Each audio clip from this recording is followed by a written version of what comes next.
te defuñu dara. Voilà, donc le malin de bon, donc je vais m'exprimer en français. Donc voilà la situation que nous vivons actuellement. Donc à la suite des fortes pluies qui se sont abattues. Donc vous avez vu, hein. Donc ça, ce sont mes enfants. Donc voilà, maintenant, ils nagent pour rejoindre la maison.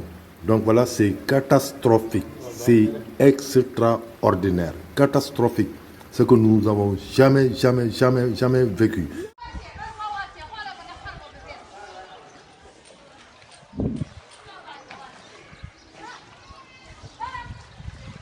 Bintu yéen noo leen def ak ndox mi lal yi lañ doon yëkkati noonu ci biir kër gi. si suuf waaw massa ci suuf la ndox kes ko.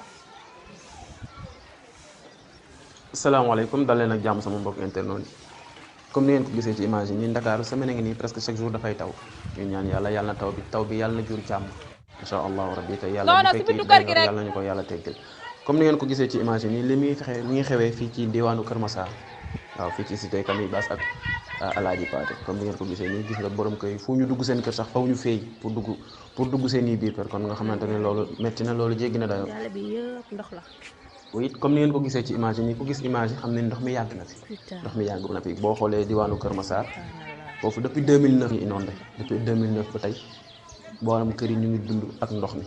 mbokk yi bu leen fàttee abonné ci seen bii di UTV international te bés cloche de notification bi pour mën a jot suñu yeneeni vidéo jërë ngeen jëf.